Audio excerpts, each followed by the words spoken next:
കഴിഞ്ഞ വർഷം അവസാനത്തോടുകൂടി social media ഏറെ ആഘോഷമാക്കിയ താരവിവാഹമാണ് ക്രിസ് വേണുഗോപാലിന്റെയും ദിവ്യ ശ്രീധറിന്റെയും.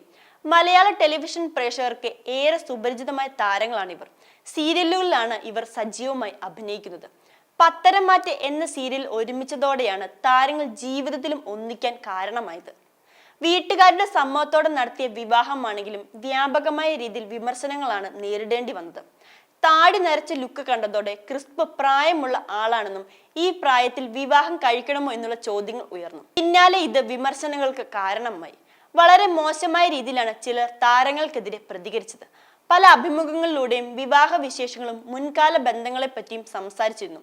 ഇപ്പോഴിതാ ഒരു അഭിമുഖത്തിലൂടെ ആദ്യ വിവാഹത്തെക്കുറിച്ചും പ്രിയപ്പെട്ടവരുടെ വേർപാടുകളെക്കുറിച്ചും തുറന്നും സംസാരിക്കുകയാണ് ക്രിസ് വേണുഗോപാലും ദിവ്യ ശ്രീധറും.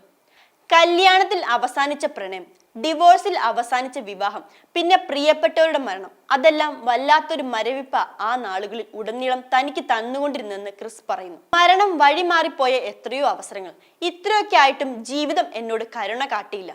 സുഹൃത്തും വഴികാട്ടിയുമായി കൂടെ നിന്ന ഒരു കൂട്ടുകാരുടെ മരണം വല്ലാതെ വേദനിപ്പിച്ചു. ഹാർട്ട് അറ്റാക്ക് ആയിരുന്നു അവളെ കൊണ്ടുപോയത്. പിന്നെ എൻ്റെ അമ്മാവനെ നിങ്ങൾ അറിയും. നടിയും നർത്തകിയുമായ താര കല്യാണിന്റെ ഭർത്താവ് രാജ, അദ്ദേഹത്തിന്റെ മരണവും വല്ലാതെ തകർത്തു. ജീവിതം നിലയില്ല കയത്തിലേക്ക് വീണു പോയപ്പോൾ ഭക്ഷണം വാങ്ങിത്തന്ന എൻ്റെ ഗുരു ഷാജി ചായന്റെ മരണം. വിവാഹമോചനത്തിന് ശേഷം വേദനിപ്പിക്കുന്ന കാര്യത്തിൽ വിധി എന്നോട് പിശുക്ക് കാണിച്ചിട്ടില്ലെന്നാണ് ക്രിസ് പറയുന്നത്. തന്റെ ജീവിതവും ഏതാണ്ട് ഇതുപോലെയാണെന്നാണ് ദിവ്യയും പറയുന്നത്. ഫ്ലാഷ് ബാക്കിൽ കളറില്ല, ഇരുട്ട് മാത്രമേ ഉള്ളൂ. വിവാഹം കഴിച്ച വ്യക്തി രണ്ടാം കെട്ടുകാരനാണെന്ന ചതി വൈകിയാണ് അറിഞ്ഞത്. മദ്യപിച്ച് ആൾക്കാരുടെ മർദ്ദനമേറ്റ് ചോരയിൽ കുളിച്ചു കയറി വന്ന മനുഷ്യൻ.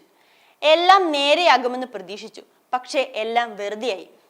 വീട്ടുകാരുടെ സമ്മതമില്ലാതെ നടന്ന വിപ്ലവ കല്യാണമായതുകൊണ്ട് തന്നെ തുടർ ജീവിതവും അനന്തരഫലങ്ങളും എൻ്റെ മാത്രം ഉത്തരവാദിത്തമായി.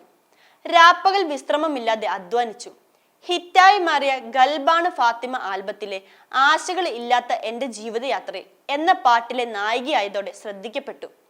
പിന്നാലെ സിനിമയിൽ അഭിനയിക്കാൻ അവസരങ്ങൾ കിട്ടിത്തുടങ്ങി. പച്ചക്കുതിര, ബസ് കണ്ടക്ടർ തുടങ്ങി കുറെ സിനിമകളിൽ അഭിനയിച്ചു. അഭിനയമില്ലാത്ത സമയത്ത് മേക്കപ്പ് ആർട്ടിസ്റ്റായിട്ടും ജോലി ചെയ്തിട്ടുണ്ട്. പക്ഷേ എന്നെ സ്വസ്ഥമായി വിടില്ലെന്ന് ഉറപ്പിച്ച ആ വ്യക്തി പറ്റാവുന്നിടത്തോളം ദ്രോഹിച്ചു. ജീവിതം വീണ്ടും വീണ്ടും നരകമായി. മോളെ ഗർഭം ധരിച്ച സമയത്ത് കുഞ്ഞിന്റെ മുഖം ആരെ പോലെ ആയിരിക്കും എന്ന് നോക്കട്ടെ, എന്നിട്ട് ഉറപ്പിക്കാമെന്ന് പറഞ്ഞ ആ മനുഷ്യന്റെ അധിക്ഷേപം ഇന്നും ചങ്ക് തുളയ്ക്കുന്ന മുറിവാണ്. ശരിക്കും പറഞ്ഞാൽ 18 വയസ്സ് മുതൽ 32 വയസ്സ് വരെയുള്ള കാലം സന്തോഷം എന്തെന്ന് അറിഞ്ഞിട്ടില്ല. ഇത്രയൊക്കെ ആയിട്ട് മരിക്കാതെ എന്നെ ഈ മണ്ണിൽ വേരുറപ്പിച്ച് നിർത്തിയത് എൻ്റെ കുഞ്ഞുങ്ങളാണെന്നാണ് ദിവ്യയും പറയുന്നത്.